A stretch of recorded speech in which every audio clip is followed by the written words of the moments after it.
નમસ્કાર દર્શક મિત્રો, હું છું પ્રિયનલ. આપ નિહાળી રહ્યા છો ન્યૂઝ પોઈન્ટ. હવે જોઈએ રાજ્યના મુખ્ય સમાચારો.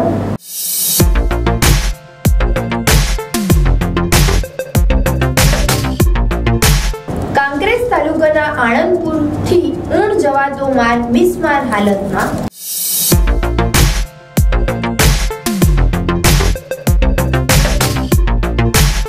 અમદાવાદમાં આજથી 5 દિવસ યલો એલર્ટ. ગરમી 43 ડિગ્રી થશે.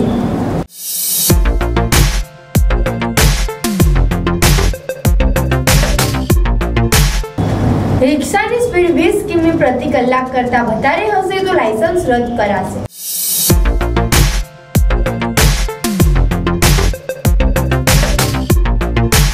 બનાસકાંઠાના ધાનેરાની અંદર ભાજપના પરસોત્તમ રૂપાલાની સભા યોજાઈ.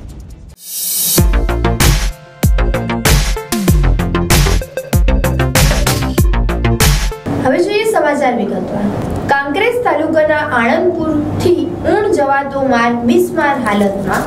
આ સરકાર વિકાસના નામે મોટી વાતો કરે છે અને ચૂંટણી વખતે વિકાસના નામે મોટા ભાષણો કરે છે કે અમે વિકાસ કર્યો છે, તો ક્યાંય વિકાસ દેખાતો નથી. જ્યારે 2017માં આવેલા ભારે પૂરના કારણે સરકારે 2000 કરોડ ફાળવ્યા હતા, તો તે સમયે ગુજરાતમાં સૌથી વધુ નુકસાન કાંકરેજ તાલુકામાં હતું.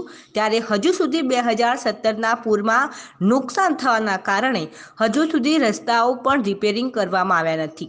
તો 2017માં આવેલા ભયાનક પૂરના 2000 કરોડ ક્યાં ગયા તે એક મોટો પ્રશ્ન છે. ત્યારે હવે આ આણંદપુરાના ગામના લોકો પોતાને પડતી મુશ્કેલીઓને પહોંચી વળવા તેમજ વિદ્યાર્થીઓને ઊણ હાઈસ્કૂલ તેમજ રાધનપુર કોઈ પણ કામે તેમજ ઇમરજન્સી હોસ્પિટલ જવા માટે આ રસ્તો એકદમ શોર્ટ પડે છે. ત્યારે ગામ લોકોએ ફાળો કરી પોતાના ખર્ચે JCB મશીન દ્વારા આ રસ્તાનું માટીકામ અને રિપેરિંગ કામ જાતે જ કરાવી રહ્યા છે. આ લોકો સરકાર અને તંત્રથી કેટલા ત્રાસી ગયા હશે કે જાતે ખર્ચો કરીને આ રસ્તાનું કામ કરી રહ્યા છે. તો બીજી બાજુ વાત કરીએ, કોઈ પણ સરકારી અધિકારી તંત્ર અંદરના ગામોની મુલાકાત લેતા નથી. વિકાસની મોટી વાતો કરતી આ સરકાર ચૂંટણી વખતે જોવા મળે છે, ચૂંટણી પછી અંદરના ગામોની કોઈ જ મુલાકાત લેતું નથી કે ગામની કેવી પરિસ્થિતિ છે. Bureau report, Ramjibhai Raigor, Kankrej. અમદાવાદમાં આજથી 5 દિવસ યલો એલર્ટ. ગરમી 43 ડિગ્રી થશે. રાજ્યભરમાં એપ્રિલમાં ગરમીનો પ્રકોપ વધતા લોકો તોબા પોકારી ઉઠ્યા હતા. આકાશમાંથી રીતસરના આગના ગોળા વરસતા હોય તેવી સ્થિતિ વચ્ચે અંગ દઝાડતી ગરમીથી જનજીવનને માઠી અસર પહોંચી છે.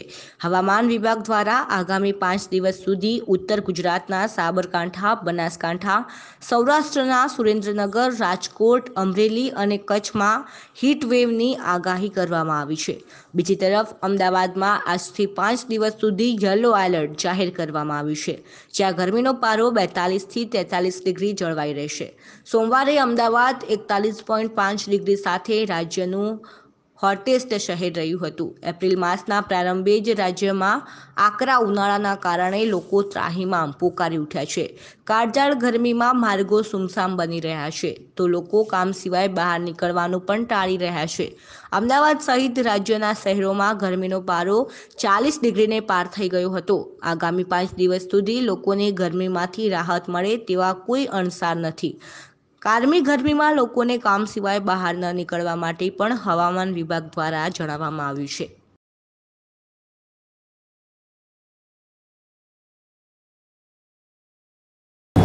રિક્ષાની સ્પીડ 20 કિમી પ્રતિ કલાક કરતા વધારે હશે તો લાયસન્સ રદ કરાશે.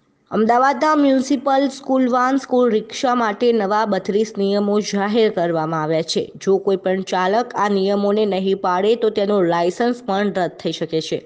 સ્કૂલ વાનમાં બાળકોની સ્કૂલ બેગ કોઈ પણ સંજોગોમાં બહાર લટકવી ન જોઈએ. જો 3.5 કિલોમીટર સુધી ઉચ્ચતર પ્રાથમિક શાળા અને 1.5 કિલોમીટરમાં એક પણ પ્રાથમિક શાળા ન હોય ત્યાંના બાળકો માટે સરકારી સ્કૂલે જવા આવવા માટે ટ્રાન્સપોર્ટેશન મફત છે. બાળકોને આ સુવિધા શાળા શરૂ થવાના પહેલા દિવસથી જ મળે તે માટે પ્રવેશોત્સવમાં જ આની તકેદારી રાખવામાં આવે છે. આ વાહનો માટે નિયમોનું પાલન કરવું ફરજિયાત રહેશે. આ ઉપરાંત પણ ઘણા મહત્વના નિયમો બનાવવામાં આવ્યા છે, જેવા કે સ્કૂલ વાનની સ્પીડ 20 કિલોમીટર પ્રતિ કલાક કરતાં વધારે ન હોવી જોઈએ.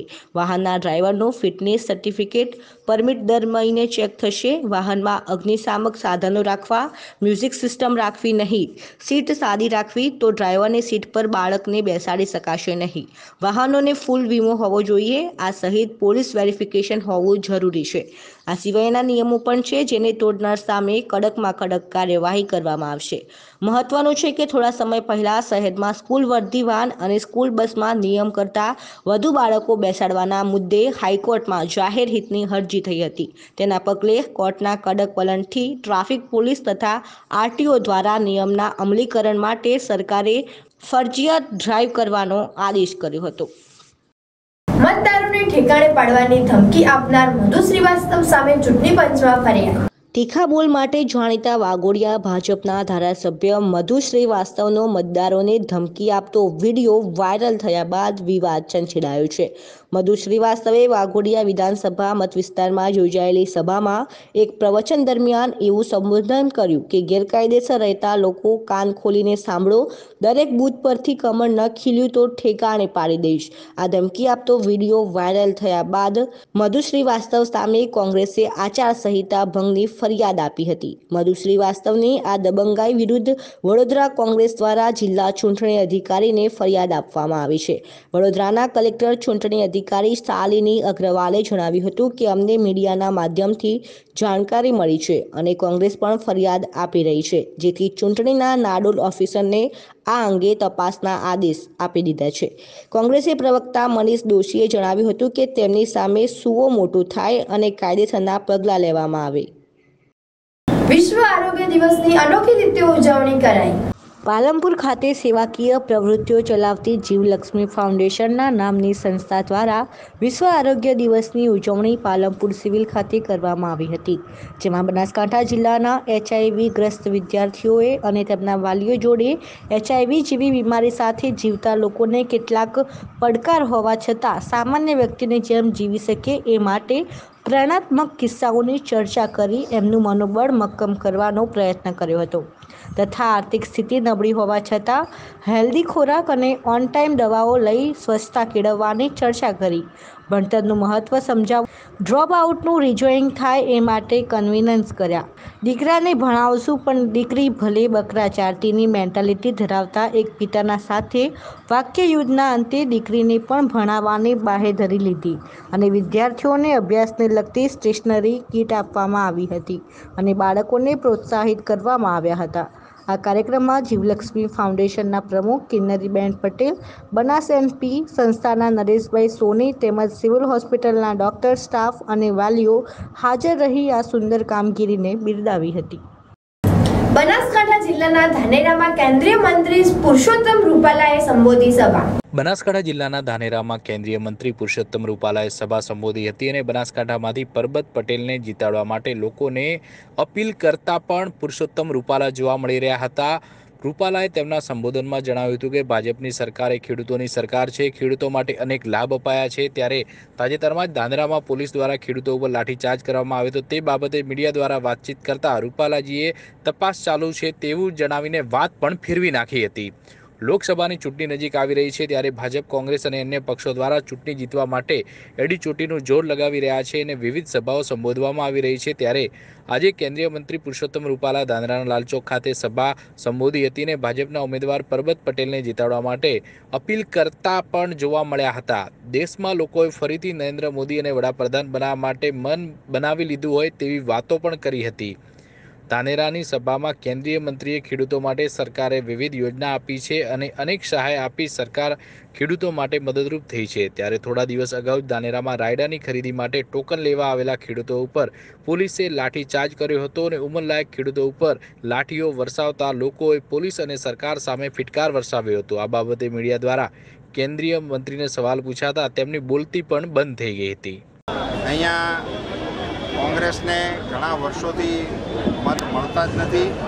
ભારતીય જનતા પાર્ટી 26માંથી 26 બેઠકો જ્યારે અમે જીત્યા હતા એમાં બનાસકાંઠાની સીટ પણ હતી જ, એટલે અહીંયા એનો ગઢ છે કે એવી તેવી તો બધી વાર્તાઓ છે. પણ આ વખતે તો દેશની જનતાએ નરેન્દ્રભાઈને ફરીથી વડાપ્રધાન બનાવવાનું મન બનાવી લીધું છે. બનાસકાંઠામાં પણ મેં અહીંયા ધાનેરાની સભામાં જે યુવાનોનું, વડીલોનું, મહિલાઓનું જે જોશ જોયું છે એને જોતાં લાગે છે કે કદાચ પરબતભાઈ અત્યાર સુધીમાં ક્યારેય કોઈ ઉમેદવાર નહીં જીત્યા હોય એટલા પ્રચંડ મત સાથે જોડીશું.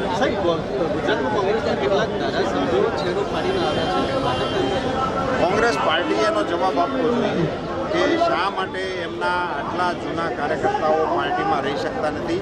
મારા મતે ગુજરાતનું કોંગ્રેસનું નેતૃત્વ પાર્ટીને અને પાર્ટીના કાર્યકર્તાઓને દિશા આપવામાં નિષ્ફળ ગયું છે. વાત હોય મગફળી ખરીદીની કે રાયડા ખરીદીની, સરકાર દ્વારા ટેકાના ભાવે ખરીદીની મોટી મોટી જાહેરાતો કરવામાં આવે છે, પરંતુ સુવિધાના અભાવે ખેડૂતોને ભારે રોષનો સામનો કરવો પડે છે. મગફળીની ખરીદીમાં પણ ખેડૂતો હેરાન થતા 3 વખત ખેડૂતો રસ્તા પર ઉતરી આવ્યા હતા. હવે જ્યારે સરકારે ટેકાના ભાવે રાયડાની ખરીદીની જાહેરાત કરતા ખેડૂતો રાયડાની ટોકન લેવા આવ્યા હતા, ત્યારે ધાનેરામાં પોલીસે ખેડૂતો ઉપર લાઠીઓ વરસાવી હતી. ધાનેરાનું કેન્દ્ર બંધ કરીને પાલનપુર કેન્દ્ર ખસેડી દેવામાં આવ્યું છે, એટલે ધાનેરાના ખેડૂતોને પાલનપુર સુધી લાંબા થવું પડી રહ્યું છે. હવે સમય થયો છે એક નાનકડા વિરામનો. એન્જલ સ્કૂલ ડીસા નર્સરીથી ધોરણ 12 સાયન્સ કોમર્સ સુધીની અંગ્રેજી અને ગુજરાતી માધ્યમની સંપૂર્ણ સ્કૂલ, હવા ઉજાસવાળા અને સ્વચ્છ digital classrooms, library, computer lab, physics, biology અને કેમિસ્ટ્રી લેબની સગવડ, સ્કેટિંગ, આર્ચરી અને સેપક ટકરાવ જેવી રમતગમતની સુવિધાઓ, dance, music and monthly competitions, secondary અને હાયર સેકન્ડરી સેક્શનમાં મંથલી મોટિવેશનલ પ્રોગ્રામ. સ્થળ Angel school, Mahalakshmi park, Patan highway, Deesa. Admission open. તારીખ 15/2/2019 સુધી એડમિશન ફોર્મ મેળવી લેવા. વિરામ બાદ આપનું પુનઃ સ્વાગત છે. બનાસકાંઠા જિલ્લાના થરાદના દાંતિયા અને વડાદર ગામના ખેડૂતોને ન્યાય ન મળતા આખરે ખેડૂતો કલેક્ટર કચેરીએ આવેદનપત્ર પાઠવ્યું હતું અને ચીમકી ઉચ્ચારી હતી, જો તેમને ન્યાય નહીં મળે તો તેઓ લોકસભાની ચૂંટણીનો બહિષ્કાર કરશે.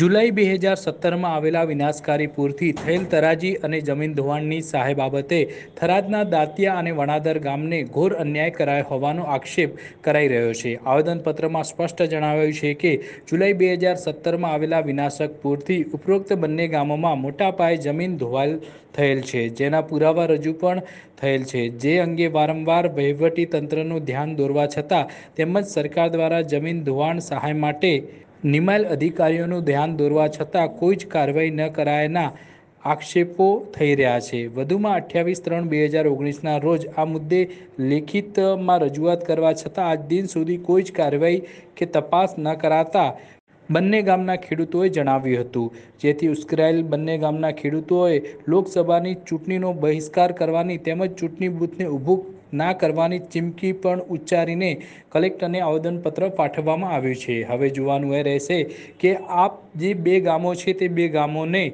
ન્યાય મળે છે કે નહીં. જુલાઈ 2017માં આવેલા પૂરના કારણે વડાદર અને દાંતિયા બંને ગામોની જમીનોમાં મોટા પાયે જમીન ધોવાણ થયેલું હતું. તેના માટે અમે અનેકો વાર રાજ્ય કક્ષા અને જિલ્લા કક્ષાએ અનેકો વાર રજૂઆતો કરી, કલેક્ટર સાહેબને રજૂઆત કરી, જીએલડીસીને રજૂઆતો કરી ચૂક્યા છીએ, છતાં એનો કોઈ ઉકેલ આજ દિવસ સુધી આવ્યો નથી અને ગોળમોળ જવાબો આપવામાં આવે છે. માટે અમે બંને ગામના પૂર પીડિત ખેડૂતો ચૂંટણીનો સંપૂર્ણપણે બહિષ્કાર કરીએ છીએ. જો ચૂંટણી પહેલાં અમારા બંને ગામોમાં સંતોષકારક જવાબ ન મળ્યો તો અમારા ગામમાં અમે ચૂંટણી નહીં થવા દઈએ. આટલા દિવસ અમે ગાંધી ચિંધ્યા માર્ગે ચાલ્યા છીએ, પણ જો ચૂંટણી જબરજસ્તી કરાવવાની કોશિશ કરી તો અમે તાક ધમકીથીને પણ ચૂંટણી નહીં થવા દઈએ અને બૂથ ગામની અંદર નહીં આવવા દઈએ. હવે વાત કરીએ અમીરગઢ તાલુકાના ખારા ગામની, તો ખારા ગામના લોકોએ પણ ચેતવણી આપી છે કે રોડ નહીં તો વોટ નહીં. મળતી માહિતી અનુસાર અમીરગઢ તાલુકાના ખારા ગામથી જેગોલ પાંથાવાડા થઈને રાજસ્થાન જવાનો રસ્તો છેલ્લા 50 વર્ષથી તૂટેલી હાલતમાં છે, ત્યારે ખારા તથા આજુબાજુના ગ્રામજનો તથા ખેડૂતોને હાલાકી ભોગવવી પડી છે. ત્યારે તંત્રને વારંવાર રજૂઆત કરવા છતાં કોઈ યોગ્ય પગલાં લેવામાં આવ્યા નથી. તેથી સમગ્ર ગ્રામજનો તથા આજુબાજુના ગામના લોકોએ રેલી કાઢી રોડ નહીં તો વોટ નહીંના નારા સાથે આખું ગામ રોષે ભભૂકી ઉઠ્યું હતું. તથા ખારા અને માનપુરિયા ગામના સરપંચશ્રીએ તથા ડેપ્યુટી સરપંચ આ રેલીમાં જોડાઈ ગ્રામજનોને સમર્થન આપ્યું હતું. લોકસભાની ચૂંટણીનો સમય નજીક આવી રહ્યો છે ત્યારે ગામના લોકો ચૂંટણીનો બહિષ્કાર કરી રહ્યા છે. હવે જોવાનું એ રહ્યું કે તંત્ર દ્વારા કોઈ યોગ્ય પગલાં લેવામાં આવશે કે જેમ ચાલે છે તેમ ચાલવા દેશે, તે તો જોવાનું જ રહ્યું. બ્યુરો રિપોર્ટ રમેશ પટેલ, ગઢ. બનાસકાંઠા લોકસભા સીટના 2620 મતદાન મથકો પર 11360 પોલિંગ બૂથના કર્મચારીઓ કામ કરશે. લોકસભાની સામાન્ય ચૂંટણી 2019 અન્વયે બનાસકાંઠા જિલ્લામાં તટસ્થ, ન્યાય, નિર્ભય, નિષ્પક્ષ અને મુક્ત માહોલમાં ચૂંટણી યોજાય તે માટે જિલ્લા ચૂંટણી અધિકારી અને કલેક્ટર શ્રી સંદીપ સાગલેની સૂચના અને માર્ગદર્શન અનુસાર વ્યાપક પ્રયાસો હાથ ધરવામાં આવ્યા છે. બનાસકાંઠા જિલ્લામાં 9 વિધાનસભા બેઠકોના કુલ 2620 મતદાન મથકો છે.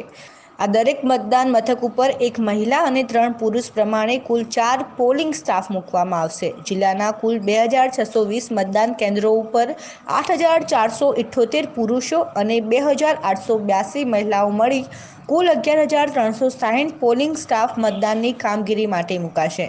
મતદાનની કામગીરી માટે પોલિંગ સ્ટાફને મતદાન મથકે લઈ જવા લાવવા માટે ચૂંટણી તંત્ર દ્વારા 305 એસટી બસની ફાળવણી કરવામાં આવી છે. મતદાન મથકમાં ચૂંટણી ફરજ માટે 135% પ્રમાણે પોલિંગ સ્ટાફને પ્રથમ તાલીમ આપી સજ્જ કરવામાં આવ્યા છે. કોમ્પ્યુટર સોફ્ટવેર મારફતે સ્ટાફનું બીજું રેન્ડમાઇઝેશન કરી 110% પ્રમાણે પોલિંગ સ્ટાફને તાલીમ આપવામાં આવી રહી છે. થર્ડ અને ફાઇનલ રેન્ડમાઇઝેશન મતદાનના આગળના દિવસોમાં કરીને પોલિંગ સ્ટાફને કયા બૂથ ઉપર જવાનું છે તેની ફાળવણી કરવામાં આવશે. બનાસકાંઠા જિલ્લામાં વિધાનસભાની દરેક બેઠકમાં એક દિવ્યાંગ કર્મચારીઓ સંચાલિત મતદાન મથક બનાવાશે, જેમાં તમામ દિવ્યાંગ સ્ટાફ મૂકવામાં આવશે. આ મતદાન બેઠકોનું સંચાલન દિવ્યાંગ અધિકારીઓ અને કર્મચારીઓ દ્વારા કરવામાં આવશે, જેમાં એક દિવ્યાંગ પ્રિસાઇડિંગ ઓફિસર, દિવ્યાંગ પોલિંગ ઓફિસર 1 અને પોલિંગ ઓફિસર 2 તથા દિવ્યાંગ મહિલા કર્મચારી આ મતદાન મથકનું સંચાલન કરશે. ચૂંટણી પંચ દ્વારા અગાઉની ચૂંટણીઓ આદર્શ મતદાન મથક અને મહિલા કર્મચારીઓ સંચાલિત મતદાન મથકના સફળ પ્રયોગ બાદ આ લોકસભાની સામાન્ય ચૂંટણીમાં નવતર પ્રયોગો હાથ ધરવામાં આવ્યો છે. અમીરગઢની અંદર આજે પરબતભાઈ પટેલની સભા યોજાઈ હતી. આ સભાની અંદર પરબતભાઈ પટેલે માઇક હાથમાં લેતા જ લાઇટ ચાલી ગઈ હતી. લોકસભાની ચૂંટણીના ફોર્મ ભરાયા બાદ ઉમેદવારો મતદારોને રીઝવવા માટે અને પોતાની પાર્ટીએ કરેલા કામો ગણાવવા માટે લોકો વચ્ચે જઈ રહ્યા છે. ત્યારે જિલ્લાના ભાજપના ઉમેદવાર પરબતભાઈ પટેલનો અમીરગઢમાં લોકોનો સંપર્ક કરવા આવ્યા હતા. જે કાર્યક્રમ અમીરગઢ ચાંદની ચોકમાં ગોઠવવામાં આવ્યો હતો અને પાર્ટીએ કરેલા વિવિધ કામો પ્રજા સમક્ષ પરબતભાઈ પટેલે માઇક પકડીને ગણાવી રહ્યા હતા. તે જ સમયે અચાનક કોઈ કારણોસર વીજળી ડૂલ થઈ જતા લોકોએ પરબતભાઈને માઇક વગર સાંભળવા મજબૂર બનવું પડ્યું હતું. આ બાબતે અમારી ન્યૂઝ પોઈન્ટ ચેનલના પ્રતિનિધિ અમીરગઢ સબસ્ટેશન વધુ માહિતી માટે સંપર્ક કરતા તેઓએ બોટલ ટેસ્ટિંગના ચેકિંગ ચાલતું હોય 10 મિનિટ પૂરતી લાઇટ કાપવામાં આવી હતી તેવું જણાયું હતું. પરંતુ પરબતભાઈના ચૂંટણી પ્રચારોમાં વીજળી ડૂલ થઈ જતા લોકો નારાજ થયા હતા. આ કાર્યક્રમ દરમિયાન ભાજપના ઉમેદવારોને સાંભળવા લોકો મોટી સંખ્યામાં ઉમટી પડ્યા હતા. અને અમીરગઢ તાલુકામાં કોંગ્રેસનો જુવાળ ઓછો થયો હોય તેમ લોકોમાં ચર્ચાઓ ચાલી રહી હતી. બનાસકાંઠા લોકસભાના ઉમેદવાર પરબતભાઈ પટેલ આજે અમીરગઢમાં આગમન કર્યું હતું ચૂંટણીના પ્રચાર માટે અને સંપૂર્ણ પ્રોગ્રામ ચાલુ થઈ ગયો. તે દરમિયાન શરૂઆતની અંદર જ કંઈક અગમ્ય કારણોસર લાઇટ કપાણી હતી. આ બાબતે વધુ પૂછપરછ માટે અત્યારે અમે અમીરગઢ જીયુબી સ્ટેશનમાં આવીએ છીએ અને આપણી સાથે અમીરગઢના જે જીયુબી સ્ટેશનના અધિકારી છે એમને આ બાબતે પૂછપરછ કરીશું કે કયા કારણોસર લાઇટ કપાણી હતી. સર, શું નામ છે? મારું નામ એમ જી પરમાર, એસપી. સર, આજે અમીરગઢની અંદર પરબતભાઈ પટેલ આવ્યા હતા, તો એમના પ્રોગ્રામ દરમિયાન લાઇટ કપાણી હતી, તો કયા કારણોસર કપાણી? તો અમારા સબસ્ટેશનની જે મરામત હોય એમાં જીઆઈ બોટલ ટેસ્ટિંગનું કામ કરતું હતું અને અમારા જુનિયર એન્જિનિયર એમના દ્વારા એ ટેસ્ટિંગ માટેથી આગળ કરેલ લાઇટ અને એ અહીંયા પ્રોગ્રામ હતો એ બાબતની અમને કોઈ અગાઉથી જાણ કરેલી હતી નહીં. એટલે અમારા સાહેબ બુકિંગ પ્રમાણે જે ટેસ્ટિંગ સલાહ નથી સાધન તો એ ટેસ્ટિંગ કર્યું છે અને એના માટેથી લાઇટ બ્રેક કરી કામ. અમીરગઢની અંદર પરબતભાઈ પટેલ આવેલા છે એ બાબતે તમને ઉચ્ચ અધિકારીઓ કોઈ જાણ કરવામાં આવી? ના, અમને એ બાબતે કોઈ જાણ નથી અથવા કોઈ પાવર આ પ્રોગ્રામ શરૂ કોઈ રીતે પાવર બંધ ના કરે એવું કોઈ મેસેજ નથી. કવા સાહેબને જોડને તો આ હતા અમીરગઢ સ્ટેશનના અધિકારી. એમનું કહેવું છે કે અમીરગઢની અંદર પ્રફુલભાઈ પટેલ આવ્યા હતા, અમને આવું જ અધિકારી હતો, કોઈ પણ જાણ કરવામાં આવી હતી અને કંઈક બોટલ સિસ્ટમના કારણે એ લાઇટ કાપવામાં આવી છે. હું યુનિવર્સિટી ડાબી news point channel Amirgadh. Bhajap, Congress અને અપક્ષના ઠાકોર સેનાના ઉમેદવાર વચ્ચે જામશે ત્રિપાખીઓ જંગ. અપક્ષ ઉમેદવારનો દાવો, અલ્પેશ ઠાકોર કોંગ્રેસ માટે નહીં પરંતુ બનાસકાંઠામાં ઠાકોર સેના માટે કરશે પ્રચાર. બનાસકાંઠા લોકસભા સીટ પરથી કોંગ્રેસ ભાજપથી નારાજ થઈ ઠાકોર સમાજમાંથી અમૃત ઠાકોર અને સ્વરૂપજી ઠાકોરે ઉમેદવારી ફોર્મ ભર્યા હતા. ઠાકોર સમાજના બંને ઉમેદવારોએ અલ્પેશ ઠાકોરના સમર્થનથી ફોર્મ ભર્યું છે તેવું પણ જાણવામાં મળ્યું હતું. આજે ફોર્મ પરત ખેંચવાના અંતિમ દિવસે ઠાકોર સમાજમાંથી અમૃત ઠાકોરે ફોર્મ પરત ખેંચ્યું હતું અને સ્વરૂપજી ઠાકોરને સમર્થન આપ્યું હતું. સ્વરૂપજી ઠાકોરે જણાવ્યું હતું કે જિલ્લાની અંદર અલ્પેશ ઠાકોરે કોંગ્રેસના પ્રચાર નહીં કરે પરંતુ અમારો અપક્ષનો પ્રચાર કરશે. આ નિવેદનને લઈને અત્યારે તો બનાસકાંઠા જિલ્લામાં કોંગ્રેસ માટે કપરા ચઢાણ કહી શકાય છે, કારણ કે અલ્પેશ ઠાકોર રાધનપુર કોંગ્રેસના ધારાસભ્ય છે. અલ્પેશ ઠાકોરે કોંગ્રેસને સમર્થન આપ્યું છે, છતાં અલ્પેશ ઠાકોરના સમર્થક ઠાકોર સેનાના ઉમેદવાર સ્વરૂપજી ઠાકોરનું કહેવું છે કે અલ્પેશ ઠાકોર કોંગ્રેસનો પ્રચાર નહીં કરે પરંતુ અપક્ષનો પ્રચાર કરશે. આ નિવેદનને લઈને કોંગ્રેસના સમર્થકો ચિંતામાં મુકાઈ ગયા છે. હવે જોવાનું એ રહેશે કે કોંગ્રેસના ધારાસભ્ય અલ્પેશ ઠાકોર બનાસકાંઠા જિલ્લામાં કોંગ્રેસનો પ્રચાર કરે છે કે પછી ઠાકોર સેનાના ઉમેદવારનો પ્રચાર કરે છે. સંગઠન કેમ અલ્પેશભાઈને કરવું જોઈએ? સંગઠનથી અલ્પેશભાઈ છે એટલે સંગઠન કહેશે એ અલ્પેશભાઈ કરશે. અલ્પેશભાઈ સાથે છે કે હા, અલ્પેશભાઈને સંગઠન સાથે જ રહેવું પડે અને અમારી માગણી કે અમારી સાથે જ રહેશે અલ્પેશભાઈ. જે ઠાકોર સમાજ જે ભેગી થઈને જે સેન્સ લેવામાં આવ્યા હતા તાલુકાથી, તેમાં શું નિર્ણય લેવામાં આવ્યો? તાલુકામાં નિર્ણય એવો લેવાનો કે આપણે લડી લેવો જોઈએ. એટલે તમામ ઠાકોર સમાજ આગેવાનો, તમામ આગેવાનો ઠાકોર સમાજના અને તમામ ઇતર કુમ પણ અમારી સાથે છે. એમણે પણ અમને સપોર્ટ કર્યો છે કે લડી લેવો જોઈએ. જો અલ્પેશભાઈ ના પાડશે છતાં બી લડશે? હા, એ સમર્થન અલ્પેશભાઈનું છે અને સંગઠનના કહેવાથી જ ચાલશે બધું. એ અલ્પેશભાઈ સંગઠનને સોંપ્યું છે, એ સંગઠન કહેશે એમ અલ્પેશભાઈને કરવું પડશે. શું લાગે છે કેટલી છે જીતની આશા? 100% અમારી જીતની આશા છે અમને, કારણ કે બધા લોકો અમને સમર્થન આજે કરી રહ્યા છે.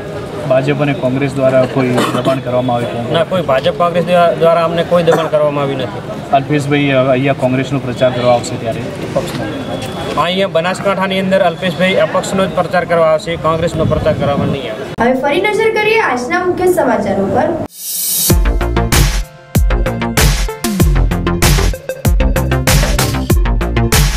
કાંકરેજ તાલુકાના આણંદપુરથી ઊણ જવાતો માર્ગ બિસ્માર હાલતમાં.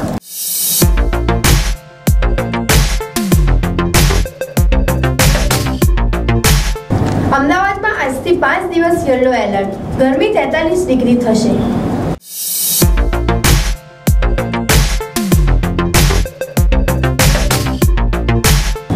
રિક્ષાની સ્પીડ 20 કિમી પ્રતિ કલાક કરતા વધારે હશે તો લાયસન્સ રદ કરાશે.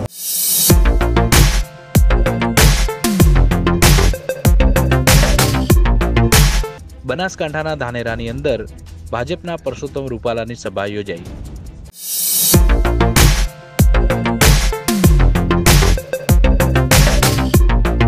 તો આ હતા અત્યાર સુધીના સમાચાર. નમસ્કાર.